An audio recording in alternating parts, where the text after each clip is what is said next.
Ko se ptički ženijo, Gregorjevo pravijo, da je to, v tem času se tu na Dolenjskem zgodi zagotovo kakšen sejem. O tem bomo govorili v današnji oddaji. Še prej pa bomo pogledali malo nazaj, kako je bilo takrat, ko so na Vincekovo prvič obrezali trto, lahko bi rekli na Bizeljskem ali pa v okolici Artič, in kako so bili letos zasedeni Artiški sadjarski dnevi. 18. sadjarski dnevi v Artičah, to je bira izobraževanj, ki ni para tudi v slovenskem državnem merilu.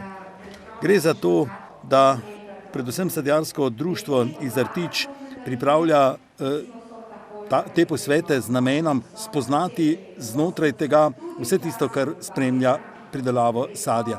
Pa naj se gre za tehnologijo, naj se gre za zaščito pred boleznimi in škodljivci ali pa za ekonomska vprašanja. No in Mitja Molan, predsednik sadjarskega društva Artiče, pove takole. Prvo se moram pohvaliti, da je letos že 18. kar potekajo sadjarski dnevi. Tako kot lani smo jih strnili v 3 dneve.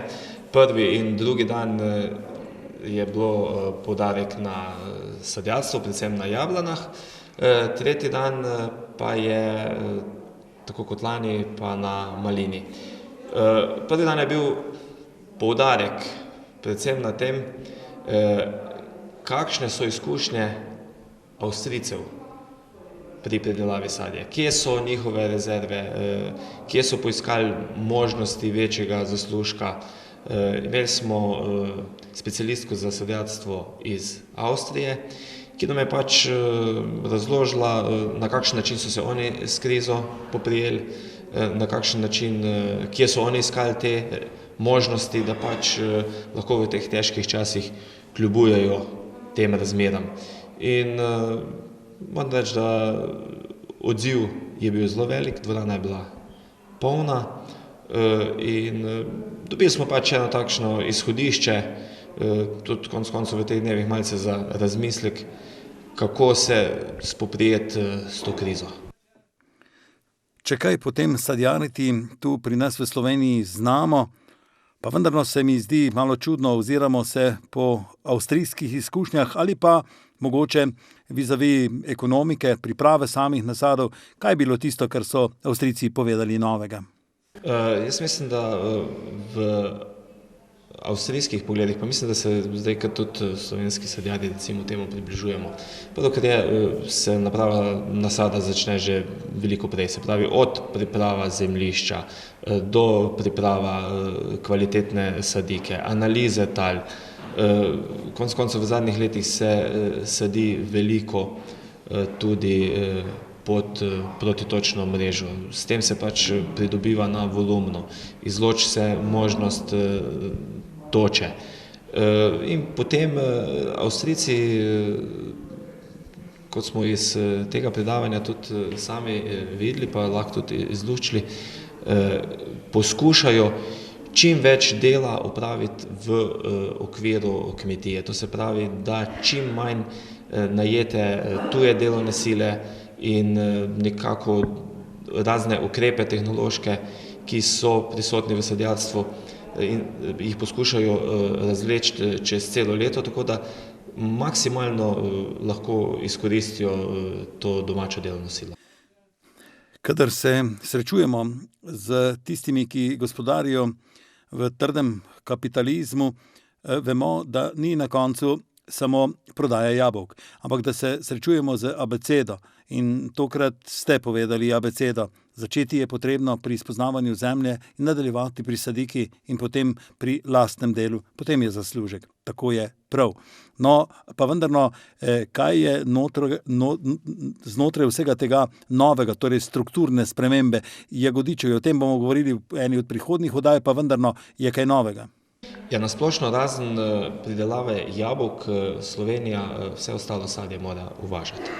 In ne samo maline, tudi ostalo jagodičevje ali pa recimo ostale sadne sorte, kot so marelice, pa kaj podobnega, je priložnost za slovenskega pridelovalca, kmeta ali pa bilo katerega drugega, ki lahko tle poišče zraven službe svojo priložnost.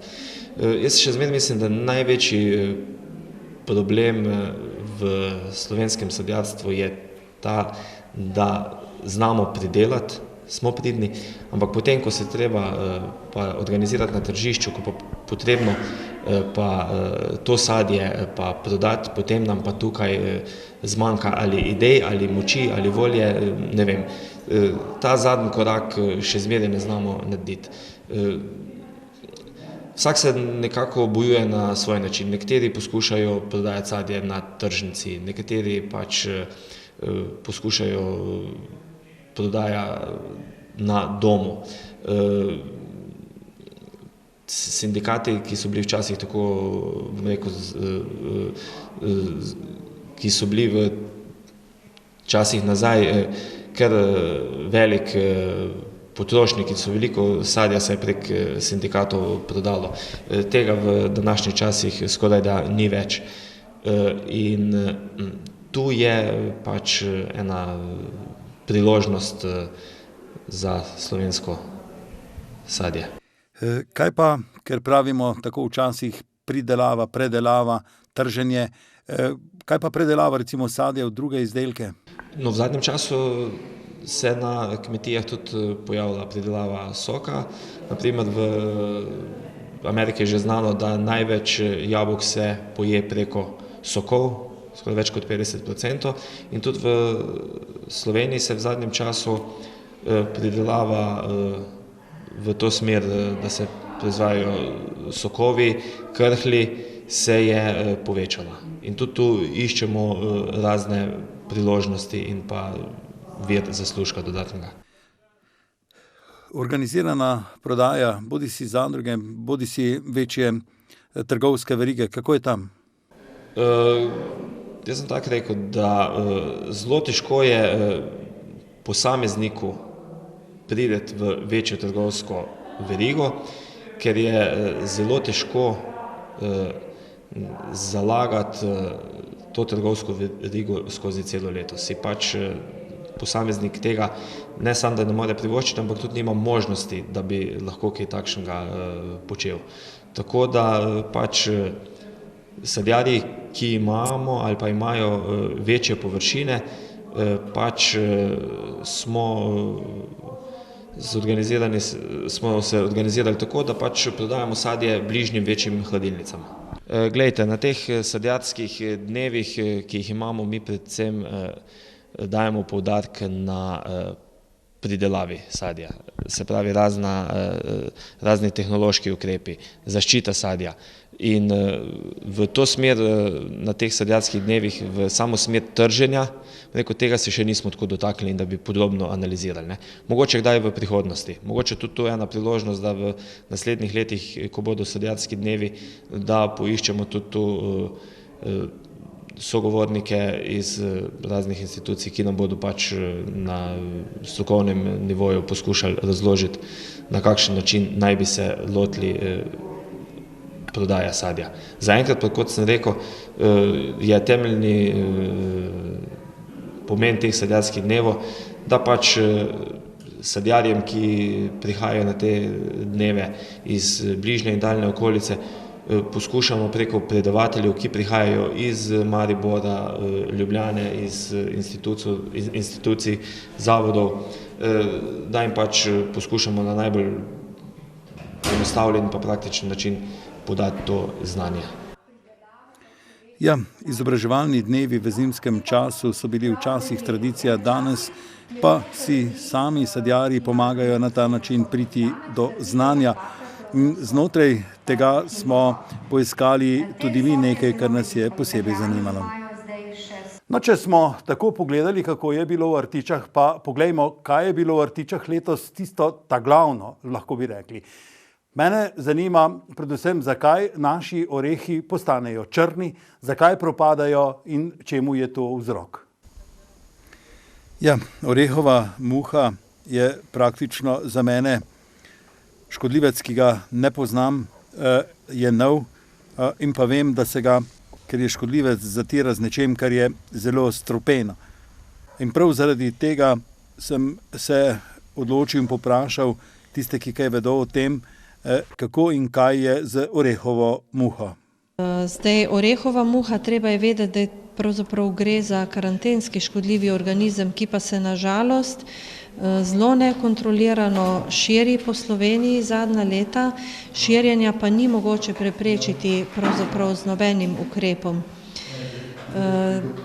Nekako bo treba ugotoviti, kako tega škodljivca obvladovati, kajti seveda žerke tega škodljivca se zavrtajo v zeleno oplodje oreha in poškodujejo to lupino in potem se to oplodje prilepi na sam plod in zmanjšuje vrednost kakovosti orehov, tako da so zaradi tega težave. Je pa razširjena praktično že skoraj po vsej Sloveniji. Zdaj, en način obvladovanja bi bil recimo s prekrivanjem tal z kopreno. Poskusi se zaenkrat še izvajajo, pričakujemo pa, da bodo s tem nekako se našli načini, kako tega škodljivca obvladovati in s tem preprečiti gospodarsko škodo. Tudi določena sredstva so že registrirana, več informacij pa prav gotovo v poletnem času, takrat, ko je to aktualno, se najde na spletnih straneh lokalnih kmetijsko-gozdarskih zavodov oziroma inštitutov. Pravzaprav te informacije lahko priskrbi Javna služba za varstvo rastlin. Gre, kot sem rekla, za novega škodljivca, ki je bil k nam zanesen iz Severne Amerike. In pač enostavno taki škodljivci, ki na novo pridejo na neko območje, se ponavadi zelo hitro širijo in seveda jih je nemogoče ustaviti. To bi bil razlog. Enostavno gre za novega škodljivca, vemo, da gostiteljske rastline pri nas so, se pravi orehov je kar precej in kot sem rekla, take nove škodljivce je zelo težko ustaviti in na začetku predvsem povzročajo zelo veliko gospodarsko škodo. Gre pa za plodovo muho iz družine Tefritide, to so plodove muhe. Takšna je tudi recimo češnjeva muha, višnjeva muha v sedanjem času, pa še druge muhe. To so zelo nevarni in zelo nevarni škodljivci in težko jih je obvladovati. Lahko pričakujemo, da bo v kratkem, v par letih ta škodljivec prisoten povsod po Sloveniji in da bo pač potrebno ukrepati proti njemu, če hočemo preprečiti škodo. Tako da zaenkrat sta ta dva načina, se pravi uporaba fitofarmacevtskih sredstev, seveda tistih, ki so dovoljena za ta namen, in pa bolj ekološki ali pa mogoče bolj sprejemljiv način, predvsem, če imamo manjše nasade, pa ravno to pokrivanje z agrokopreno, da preprečimo škodljivcu, ki prezimuje v zemlji, da pride ven in potem odlaga jajčeca. No, sadjarski dnevi v Artičah so zanimivi še zato, ker je tu zraven veliko tistih neposrednih pridelovalcev sadja in Darko Krošelj iz Zgornje Pohance ima doma kar nekaj orehov in vprašali smo ga, kako na kakšen način se on loteva te orehove muhe. Ja, orehi imajo dosti problem s to muho orehov, ko napada julija, treba po 15. maju treba štati vabe, da se začnejo muhe loviti. In ko se vidi, da je dosti preleta, se poškropi s kalipso. To se ponovi čez 14 dni še enkrat in pol je rešen oreh za čisto leto.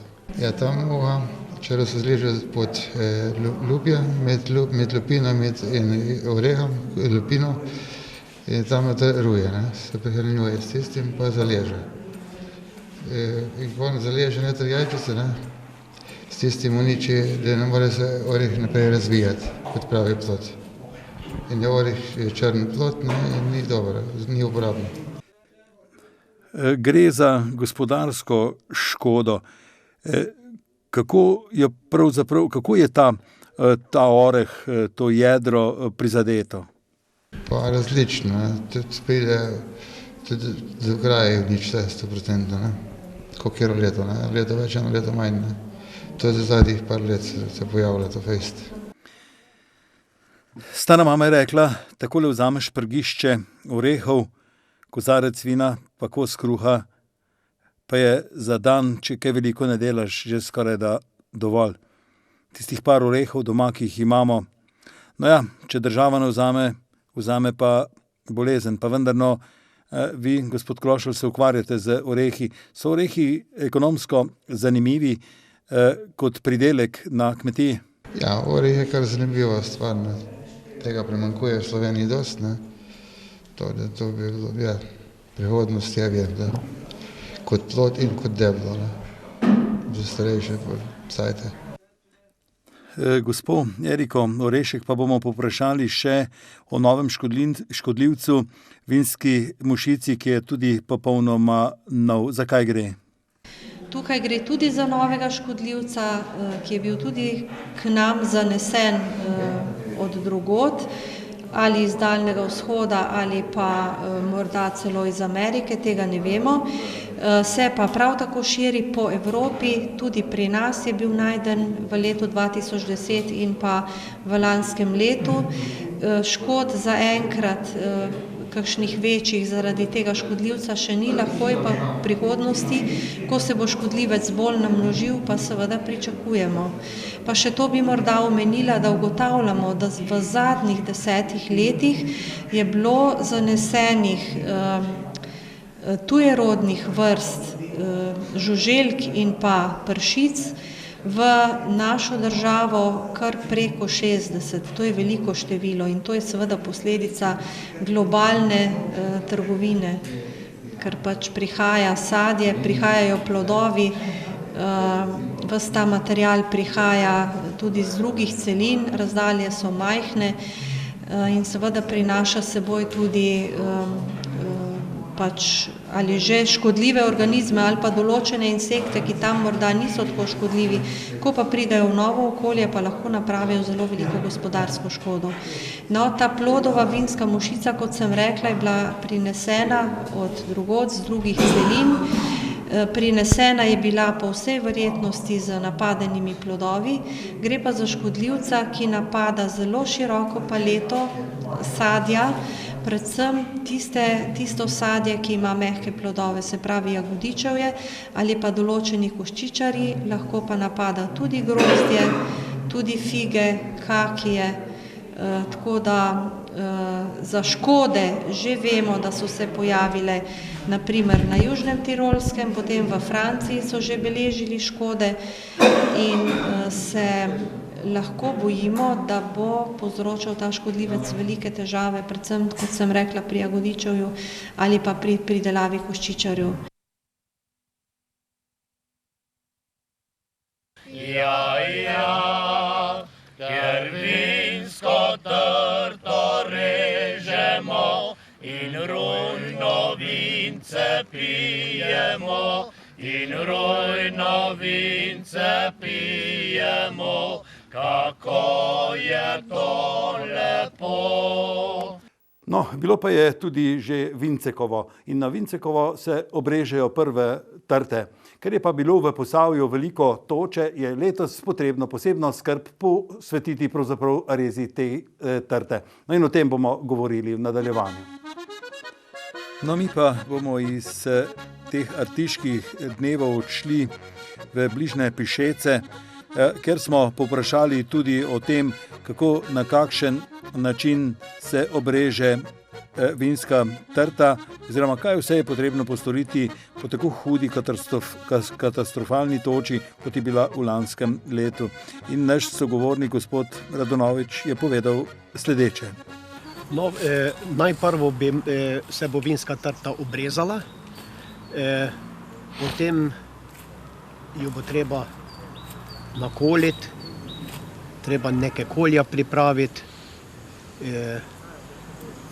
zagnojiti bi tudi bilo treba vinsko trto zagnojiti, ker že ni tudi par let videla gnoja hlevskega, bi bilo treba dati, dosaditi.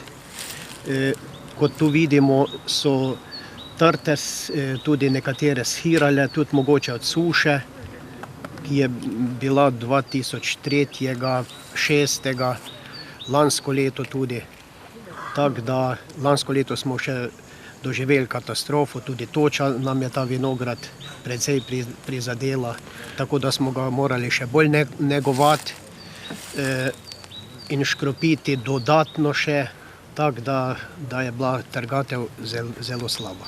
No, zdaj bo treba ga malo to znižati. Letos ne bo mogoče take trgatve, če ne bi bilo toče, tudi ne bo trgatve, ne vem kako bogate, če bi bilo tudi leto dobro, ampak vinograd nam se gre predvsem, da se tale župninski vinograd v Pišecih ohrani. Slišimo pa, da razmišljate tudi o tem, da bi znotraj Pišeškega gradu, ki je tu v neposredni bližini, organizirali klet. Je to prav? V gradu je tudi v projektu vinska klet in vinoteka, samo to še ni zdaj realizirano, to bo šele v drugi fazi obnove. In tudi grajska restauracija, kuhinja. Če bo to zaživelo, bomo že lažje kak avtobus ljudi obdržali v Pišecah. Tudi Jožeta Vranetiča iz Podgorja pri Pišecah smo povprašali, kako se bo on lotil obnove po toči prizadetega vinograda. Tisto poškodovanje rozge porezati proč, čim manj, koliko se da pustiti, pa za naprej, da bo boljši les. Pravijo, da se toča pozna kar dolgo vrsto let. Nekateri so se menda odločili, da bodo vinograde obnovili. Eni se odločajo za obnovo vinograda. To je sem bolj proti Bizeljskim koncu, Pišečkih okoliščin ni veliko prizadela toča. No in če bi obnavljali vinograde, bi sortiment kaj spremenili? Za ta konec, ko je Bizeljsko pa Sremiški okoliš, se priporočajo Laški reznik, tam plavec, rumeni plavec, pa žametna črnina, frankinja. To so te sorte, avtohtone sorte za Bizeljski okoliš. No, razmišljali pa smo tudi še naprej na Bizeljsko in poprašali smo mladega vinogradnika, na kakšen način se bo on lotil prizadetega vinograda, kako bo obrezal. Ja, veliko bo rezanja, nekaj bo tudi rezanja dolje v spodaj v kocenih, ker so trse toliko škodovanje, cela konstrukcija, pa veliko je v obnovi vinogradov, ker sploh ni bilo za obrezati. Ja, večina se bo posekala, skoraj večina 40 hektarjev se bo posekala na Bizeljskem, se bo šlo na novo obnovljati. Ja, za ta vaš bizeljski okoliš je praktično vinogradništvo najbolj perspektivno znotraj samega kmetijstva. Kaj bi lahko tu dodali? Ja, sami krajani, vse skupaj, ne. Moče zdaj, ko bo Evropska unija odprta, Hrvaška bo malo boljša na Bizeljskem, ko se bo hrvaški trg odprl. Zdaj, če bojo danes sprejeli, če bi šli v Evropsko unijo, moče za Bizeljsko to trg je tele milijonski grad pred nami, 30 km zračne linije. Ko je bilo 90. leta pred samosvojitve, ker smo mi večji trg imeli Hrvaško kot Ljubljana, ne. V jesen je lošno bit na svit, ja, ja, kjer sladko grozdje trgamo, ja, ja, kjer sladko grozdje trgamo in sode si nalivamo, in sode si nalivamo. Kako je to lepo. No, odšli pa bomo tudi na Gregorjev sejem, ki se bo prihodnji teden zgodil v organizaciji Kmetijske zadruge Krka Novo mesto in pogovarjali se bomo z direktorjem. Ja, proizvajalci pa tako ali drugače hočejo predstaviti svoje izdelke. Včasih smo rekli, da sejmi niso zanimivi in spomnim se firme Tabakum, ki je pred dolgimi leti začela tu na Dolenjskem udejanjati dejavnost, ki se reče sejemska prireditev in potem v nadaljevanju, ko so na Gregorjevo tudi v kmetijski zadrugi pripravili sejem in tudi letos ga bodo.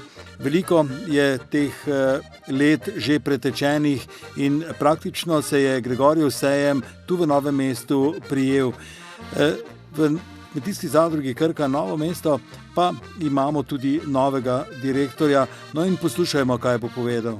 Torej, moto 18. po vrsti Gregorjevega sejma je zagotovo kmetijstvo in poudarek je na kmetijstvu. Torej, bistveno večji del bo razstavljalcev vezanih na kmetijsko mehanizacijo, na malo kmetijsko mehanizacijo in pa izrazit poudarek na integrirani pridelavi zelenjave, sadja, skratka pridelkov, ki jih jaz mislim, da dokaj uspešno odkupuje Kmetijska zadruga Krka. Poglejte, sejem je priložnost, ko se na tem sejmu srečajo ljudje in tu smo zraven pomagali, lahko rečem, Dolenjci, Posavci in Belokranjci, da se je le sejem udejanjal in da se je enkrat na leto, dvakrat na leto smo se sešli tisti, ki moramo znotraj sejma se tudi kaj pogovoriti. In tu ima seveda tudi zadruga svoje mesto. V teh težkih časih je bilo zanjo včasih težko, pa vendarno spomnimo se, da je predvsem pridelati bilo vedno lahko kmetijske pridelke. Nekateri bodo rekli, ja, ker nisi nikoli na njivi bil. Ampak vemo to, da je bilo najlepše in najboljši čas za same kmetijske pridelke takrat, ko jih je imel tudi in jih je kdo odkupil. Tudi v prejšnjih prispevkih smo slišali, da je le prodano vino recimo najboljše vino in tako naprej. Vi ste na novo prišli v novo mesto, čeprav ste že dolgo vrsto let znotraj samega kmetijstva, spoznate se na to problematiko. Kaj boste postorili, pa recimo to sedaj ob sejmu? Torej, zagotovo bo poudarek z mojim prihodom, bi rekel, sanacija poslovanja Kmetijske zadruge. Želimo si, da bi zadruga poslovala pozitivno, poudarek pa zagotovo pri odkupu pridelkov, zelenjave, mleka, mesa, skratka dela zadruge, ki je že v preteklosti beležil dobre rezultate. Tukaj mislimo v bodoče jačati in ekipo in če bo potrebno investicijska vlaganja, tako da na vsak način poudarek na odkupu. Na nek način ne morem mimo dejstva, da smo se tudi na tem našem sejmu vedno takrat spomladi spoprijeli tudi s problematiko, ki prihaja. V tem času sta dve problematiki, kar veliki, prašiči in mleko.